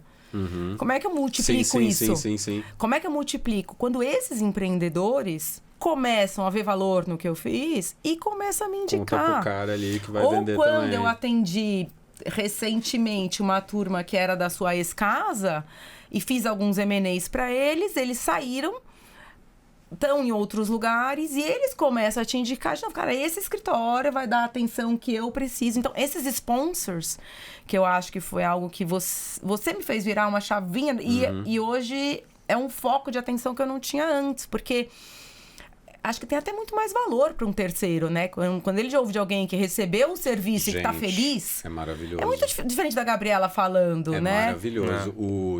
Eu chamo isso de forças multiplicadoras de prospecção. Para mim, a gente tem duas grandes forças hoje multiplicadoras de prospecção. Uma é a recomendação, e ela vem via canais de distribuição que podem ser os clientes, podem ser pessoas que nunca te contrataram, mas te indicam. Cara, eu tive é que eu acabei... Eu não posso mais contar... Não é que eu não posso contar a história, que a história agora virou porque eu acabei fazendo uma palestra para ele ano passado. Mas foi um cara que ele já tinha me indicado para umas 3 pessoas, nunca tinha me contratado. E aí o grande ponto para mim, que eu acho que tem a ver um pouco com essas histórias, é que contexto importa. Então, por vezes, a pessoa está numa empresa super grande, mas, cara, ela não quer passar pela dor de introduzir alguém novo, porque é um saco, tem que aprovar com... Ela tem outros desafios naquele um bilhão de momento. pessoas. Só que é uma pessoa... E às vezes, puxa, muda alguma coisa lá dentro e abre uma portinha para você e aí, pô, valeu a pena tal. Ou não, ou aquela pessoa vai virar uma força multiplicadora de prospecção que ela gosta pra caramba de você e ela não vai te indicar ali, mas vai te caçar. A história era que o cara, desde 2019, me indicava e eu sempre... E eu brincava com ele, eu me mantive vivo. Ele, pô, é um cara que sempre lê minhas newsletters, me responde. E eu não ficava enchendo o saco dele. De vez em quando eu brincava, confesso. Eu falava assim, Danilão, mas e aí, meu? Né? Só um sai dessa, tal. Ele falava, não, uma hora vai rolar. Mas eu acho que quando... E até curioso, porque está muito fresco na minha cabeça, mas a Ana Paula falou muito disso, né? Ela estava falando o mundo acontece lá fora. E aí o que ela estava querendo dizer com isso, apesar dela estar posicionando muito no lugar acadêmico, que foi muito forte dela, ela estava falando desse negócio dela ter participado de lugares super legais e conhecer fulano, que depois, anos depois, porque ela ficou 3 anos no setor público, mas anos depois, com o Cleary, que foi o escritório que ela trabalhou, falando, hoje os meus maiores casos vêm de indicação do Cleary, que foi um pessoal que eu trabalhei no Cleary lá atrás, mantive contato, fui trabalhar na SDE na época, ela estava contando, mantive contato, ou seja, não tinha nenhum interesse ali, né, dela. E depois, quando voltou pro Levi, resgatou esse contato e continua. Então, eu acho que esse lugar do networking, ele não precisa ser robotizado, ele pode ser genuíno, mas ele pode ter métrica Ele pode ter um pouco de disciplina, disciplina por trás. Eu acho que ele pode ter um pouco de hábitos, disciplina. entra o desafio dos hábitos. O que eu vejo muito, assim, não só no nosso segmento, mas eu acho que em qualquer segmento que envolva venda, né? E acho que talvez eu tenha até uma visão meio, não sei se poética, romântica ou utópica, né, em relação a esse assunto, é que eu acredito que sempre a gente tem algo a oferecer. Então, qualquer pessoa que hoje faz venda, ela está muito ansiosa em vender, em placar alguma coisa. Acho que a gente tem uma visão muito... Lá no escritório, eu acho que a gente tem uma visão que ela tem 2 grandes frentes. Ou a gente tenta efetivamente mudar e oferecer uma proposta de valor, mais uma vez, oferecer algo que mude o contexto daquele cliente. Então, assim, se tem um escritório que ele te atende, se está bem atendido, etc., pode ser que aqui não faça sentido, mas onde eu vou fazer o cliente chorar de emoção, né? que ele consegue efetivamente falar, nossa, isso aqui resolveu muito a minha animal, vida. Né? Assim, cara, vamos entender isso? E aí a contratação, a proposta, eu acho que ela vem de forma automática. Então, muitas vezes, quando eu... Sei lá, às vezes eu sento em jantares ou em ocasiões que eu tô conhecendo alguém, um legal counsel de uma grande empresa, putz, me conta aí sua rotina, eu realmente crio uma conexão. Curiosidade, né? Assim, putz, como é que funciona, quais são os seus desafios, e o negócio ele se desenrola meio que naturalmente. Ou quando, às vezes, por uma questão temporal, às vezes até o cargo da que a pessoa ocupa, no futuro talvez você não tenha uma abertura para passar a atender aquela empresa ou aquela pessoa, mas você cria uma conexão com a pessoa. Total. Que você aprende com ela, ela te ajuda, você ajuda ela. Então, essa sensação de ajudar é um negócio muito legal que a gente tem no escritório. Quantas e quantas pessoas a gente já... se a gente quisesse abrir um negócio de hunting lá no escritório, acho que a gente ia ter alguma receita, porque óbvio que a gente faz de coração, mas muitas vezes a gente ajuda a empresa a buscar profissionais e vice-versa, enfim. Então, eu acho que é um negócio que...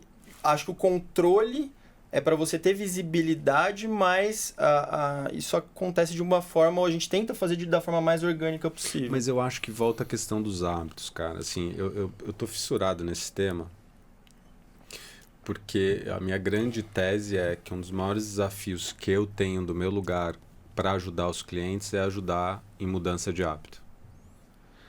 Aquela figura, aquele rainmaker que já está acostumada a lidar com isso, é ajustezinho. Porra, de repente olhar um negócio diferente, óbvio que tem uma entrega de valor. Mas se você pensar nessa amplitude, né, no fator PG que você tem da sua liderança inteira engajar com prospecção, com tudo que a gente está falando, cada um do seu jeito, cada um, né, tentando encaixar com seus pontos fortes, é estratosférico, né? Então, é algo que eu já repeti 1 bilhão de vezes. Você pode ir em vários escritórios, você vai ver uma hiperconcentração da receita em poucas pessoas. Sim. Eu já vi isso muitas vezes. Muitas vezes. Então, se você pensa que você tem 70, não sei quantos, né, que a gente considera dentro desse guarda-chuva de liderança, óbvio, um maior e menor grau. Aí, por que eu estou falando disso? Porque aí quando eu lido com essa galera que eventualmente não teve esse trial by fire, né, não teve que se envolver com isso, ou seja, não tem o hábito instalado, é que nem você pegar uma pessoa para fazer um novo esporte. Cara, ela tudo vai puxar ela pro não fazer. E aí, motivação, empolgação, só serve por curtíssimo prazo. Então, eu falo que hoje um dos meus... E aí, por que eu estou dando toda essa volta? Porque aí eu acho que tem uma engenharia de hábito que vai exigir processo e disciplina, sim. Porque se você deixar as pessoas... eu brinco que o novo hábito é aquela estrada esburacada. Cara, é custoso, você tá lá, é um saco, não dá para ser muito rápido porque ela é esburacada. E aí do outro lado você tem todos os seus hábitos existentes, que é aquela, porra, cara, aquele tapetão, assim, vai fácil, você não precisa nem pensar, entendeu? Às vezes por um pneu na estrada esburacada, exato. tem que trocar... Porra, cara, é um saco, entendeu? Eu lembro, foi muito curioso, porque eu fui levar enfim, você começa a levar seus filhos no dentista, né? E aí você descobre que você não sabe escovar os dentes direito. Porque ela começa a falar, cara, mas eu não conto. Assim, tantas vezes. O trenzinho que passa aqui, eu não conto tantas vezes assim, não. E aí eu lembro pra mim, e foi um negócio que eu tava ainda numa época, minha esposa, né, Deus abençoe, assim, que ela se acostuma com todas as minhas maluquices. Eu tava numa de, enfim, bilateralidade do cérebro, e eu comecei a escovar os dentes. Com a esquerda, eu sou destro, e ainda contando. E eu lembro, e eu fiquei falando, cara, eu não sei há quanto tempo que eu não prestava mais atenção em escovar os dentes. Porque, porra, você entra no piloto automático e tal, e hoje tô ganhando estrelinha na minha dentista. Não que antes era ruim, mas enfim. Tudo isso para dizer que eu acho que para essa turma que não tem isso, é muito mais fácil para uma pessoa que já joga tênis, eu de repente convencer essa pessoa a fazer um pilates ou fazer um reforço muscular, porque ela já tá no... Né? Ela já está no hábito. Na rotina do esporte. Ela já está de alguma forma familiarizada com aquilo. Quem não está, é uma dor. É outro esporte, é outra liga. É outra liga. E a pessoa sente... E aí essa frustração que a gente estava falando do não, machuca muito mais. É engraçado que eu estava há um tempo conversando com um diretor comercial, porque tem uma expectativa. E eu acho que quando ela vê... Porque o não machuca. É só questão de você se acostumar com ele, total. entendeu? Você entender que ele vai acontecer, Gabi, que faz falta parte... levar não embalada. Levantou com faz balada. Parte, É isso que entendeu? constrói Ele vai caráter. acontecer sempre. Você vai entender que o que você fez de errado, ou que não era o momento da empresa, ou que é o pool daquilo que não deu certo, Sim. mesmo que uma parte não vai dar certo. Sim. Mas eu acho que ele dói mais na hora que você precisa mais dele. Então, se você tá mais sênior na carreira e você é obrigado a entregar aquilo e você Total. recebe um não, ele vai doer muito mais Vai. do que se você começar a treinar numa época que ele... Você começou a ver que ele é importante, te contaram que aonde você quer chegar você precisa fazer, começaram a te dar algumas ferramentas, você tá só tentando. É um sandbox, né? Você tá Ele não criando é ali... fácil. Outro dia, uma pessoa da minha equipe, ainda no começo de carreira, que tá se esforçando, e eu acho que a gente se disciplina pra estar muito junto, porque eu acho que tá junto e dividir experiência ajuda. Claro. E aí ela me falou, mas como é difícil, eu tô tentando tanto, e é tão difícil. É muito difícil. E eu falei, mas vai dar certo. Eu falei, calma que vai dar certo, é isso aí, faz parte. Mas ela não tá pressionada, ela tá bem no começo da carreira, entendeu? Acho que é mais difícil do que quando você tá com aquela meta que você tem que fazer e tal. Aí esse não, ele é mais dolorido porque ele tem consequências talvez maiores. Né? Mas ninguém gosta de levar um não, assim. Eu até hoje, às vezes eu falo para as pessoas, eles falam, Gabriela, você não aprendeu que faz parte? Eu falei, mais ou menos, não aprendi, não gostei. Preciso entender por que eu fiz de errado, o que eu poderia ter feito diferente, por que eu não levei, entendeu? Então, dói, não dói. é? Mas acho que junto com o processo tem uma questão que é muito importante no nosso meio, que é o ego. Opa. Porque aí o coleguinha vê o outro do lado supostamente surfando, né, numa onda de 15 metros, né? Ele olha pra ele e fala, pô, mas eu sou aqui, que não sou nada, sou um zero, né? E não vê o quanto que teve processo, método, dor, né, do outro lado. Então esse negócio... A gente vê só a manchete, né? Só, exato. E as pessoas, eu vejo esse é um dos erros, sei lá, top 5 Total. que as pessoas cometem. Eles olham pro lado e falam, nossa, meu Deus... Eu sou péssimo, a minha vida é péssima, eu não consigo fazer isso, não é pra mim. E não reflete um pouco, assim, olha... Às vezes pro coleguinha dar certo na terceira ou quarta, uma coisa... Já vi uma sementinha plantada, você germinar uma floresta. E já vi também que a regra não é a exceção. A regra é você plantar várias sementes e uma ou outra germinar. Você tem que lidar, fazer a gestão disso da melhor forma possível, né? É até curioso, né? Porque eu sei que você gosta de tênis. E eu tava ouvindo uma entrevista do João Fonseca, que estavam falando do talento, né? E ele na hora corrigiu. 18 anos ali, o cara virou e falou assim, não, isso aqui é muito trabalho duro. E você vê, e óbvio que a analogia com o esporte às vezes é um pouco mais fácil fazer, mas no final, você pega eu já ouvi a entrevista com o técnico do Phelps falando, cara, era doentio. E eu não tô falando que você precisa ganhar 20 medalhas de ouro, né? Mas no final do dia, você pega esses padrões de comportamento quando você olha, e eu ouvi uma entrevista de um cara falando que ele gostaria que os filhos todos passassem por vendas. E o que ele estava querendo dizer com isso é, tudo é venda. Venda de ideia, né? Eu te convencer de alguma coisa, é uma venda. E no final, a venda vai te ensinar a lidar com rejeição. Porque quando você lida com, e eu já falei sobre isso aqui, né? Com taxa de conversão, que, a taxa de conversão, e tudo depende do produto, do setor, do segmento, então não tem um benchmark específico, mas uma taxa de conversão de 25%, ela é super boa. Mas isso significa que você vai perder em 75% dos casos. E às vezes você tem que saber diferenciar o não do não agora. E eu acho que no final do dia, uma máxima que é muito difícil de escapar em vendas é que vendas é um jogo de número.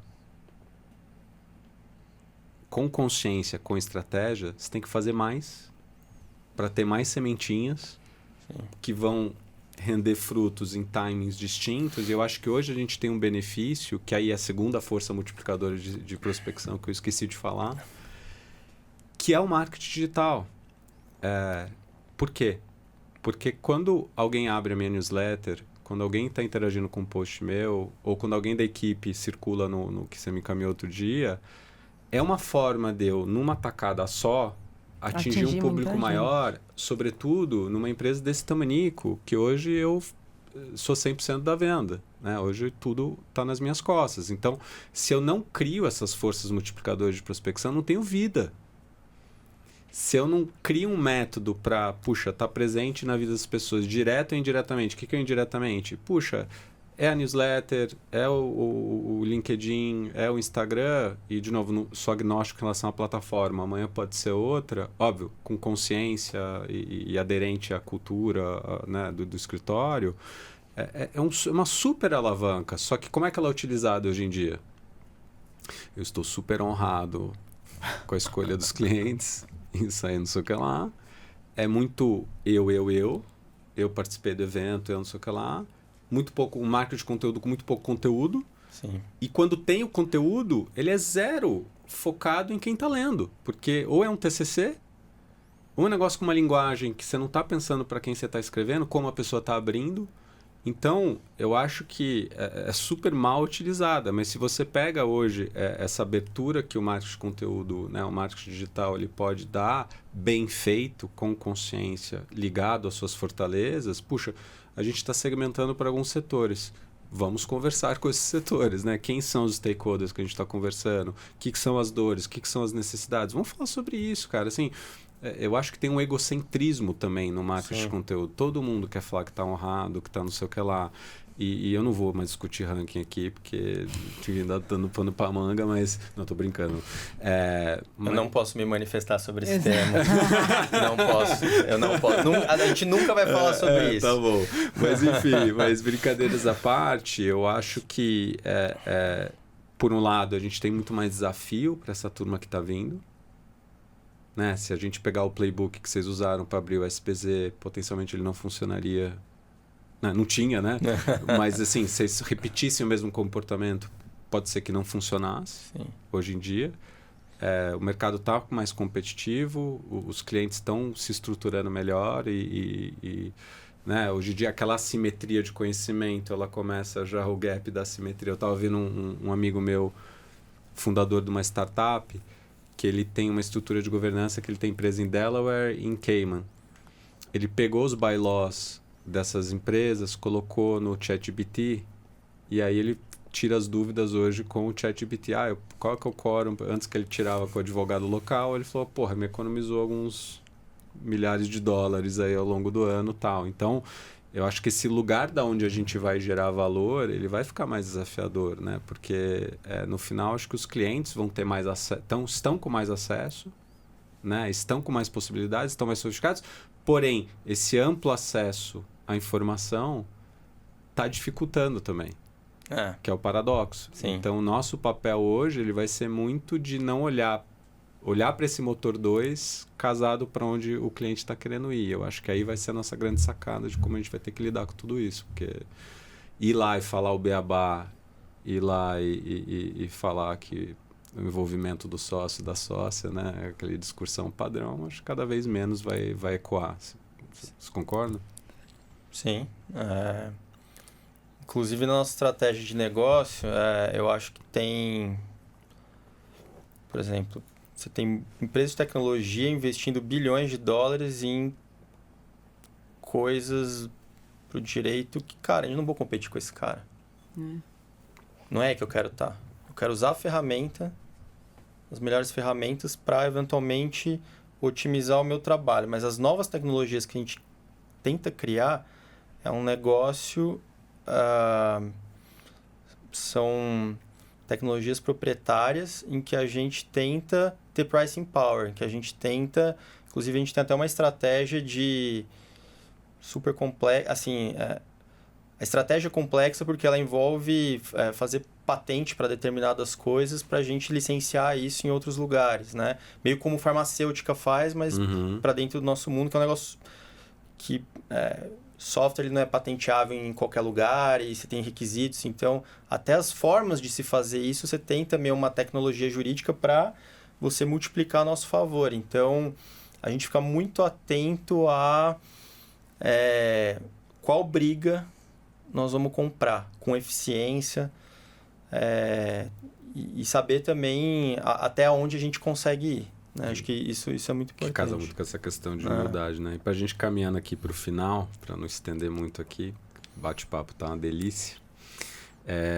Mensagem final aqui de vocês dois aqui para a turma. Acho que muito nesse lugar que nem a gente começou nossa fala de mentoria à distância. Então, pensando, puxa, às vezes nessa pessoa que está aí no começo de carreira ouvindo a gente aqui e super aflição, né? Super dúvidas, anseios, tá um pouco trazendo o que vocês estão vendo no escritório e dessas novas gerações, assim, o que vocês acham que é uma mensagem bacana para deixar para quem está lavando louça agora ou na academia? Putz, pensando em alguém que está começando, eu acho que quer empreender no mercado jurídico, ou que quer fazer algo diferente, né? Eu, na minha vida, eu acho que tem 2 componentes, né? Tem sorte e dedicação. Eu acho que... Total. E com calma. Eu vejo que, às vezes, o mundo está muito ansioso e a gente, às vezes, quer correr, né? Tem um cara que eu ouço muito que ele fala the race is long, né? Então, tempo a tempo, mas sem esquecer que você tem que se dedicar. Então, assim, escolha pessoas interessantes para estar ao seu lado, pessoas que você admira. E isso é uma coisa que eu também sempre tive muita sorte na vida e eu acho que é muito legal, assim. Olha para quem você está perseguindo, olha para quem você está do lado, vê se você se inspira, se tem a mesma energia que a tua, o que ele tá... E vai atrás, e vai com dedicação e com calma. Que Sensacional. Que vai funcionando, né? Acho que vai ornar. Vai dando. Putz, é difícil sintetizar, até porque eu tenho um problema grande com síntese. Hoje até que eu me controlei bem. Mas eu acho que, seja para quem está começando, quem já está na estrada há bastante tempo, acho que o mundo é de quem faz, de quem tenta. Sempre tem o meu lema máximo, que é o mundo dos fazedores. E seja pensar, né, cara, como é que eu posso agregar, como é que eu posso ajudar de coração aberto, né? Eu realmente vejo que é um grande diferencial para qualquer carreira. E acho que um segundo aspecto é ter bastante, como acho que endossando as palavras da Gabi, ter bastante tranquilidade, humildade, que as coisas elas chegam. Uma outra coisa que eu sempre falo pro time é que não existe injustiça a longo prazo. Se você entregar valor para a vida, ela vai te devolver de volta. Pode demorar um pouco mais, um pouco menos, mas quem for imediatista, só querendo uma compensação financeira, provavelmente vai se frustrar aí no meio do caminho. Cara, concordo 200%. Eu tô virando meio esotérico, assim, não sei o que tá acontecendo comigo, mas eu tô cada vez mais a acreditar. A vida tá me fazendo acreditar nessas coisas. Mas, gente, assim, foi uma delícia. Eu tava super animado pro nosso bate-papo, a gente se conhece há muito tempo. Tava aqui no meu coração, aqui quando eu tava me preparando ontem. Puxa, 2 horas e podia ter sido muito mais. A gente abriu várias abinhas que eu tava com aquela vontade de falar, não, mas vamos voltar aqui, que tinham várias coisas aqui pra gente conversar e não consegui cobrir todas, na verdade, acho que vocês vão ter que voltar. Mas só tenho a agradecer o tempo de vocês, essa conversa deliciosa, poxa, bastante coisa bacana. Acho que na linha de entregar valor, acho que a gente entregou bastante aqui para quem nos acompanha. Muito bom, Bruninho. Sempre muito bom conversar com você. Boa. Obrigado pelo convite. É uma honra pra gente estar aqui no seu programa e parabéns pela iniciativa. Obrigado. Boa. Obrigado, valeu. Você ouviu Vendendo Valor, um podcast da Strums com apoio da ESPM.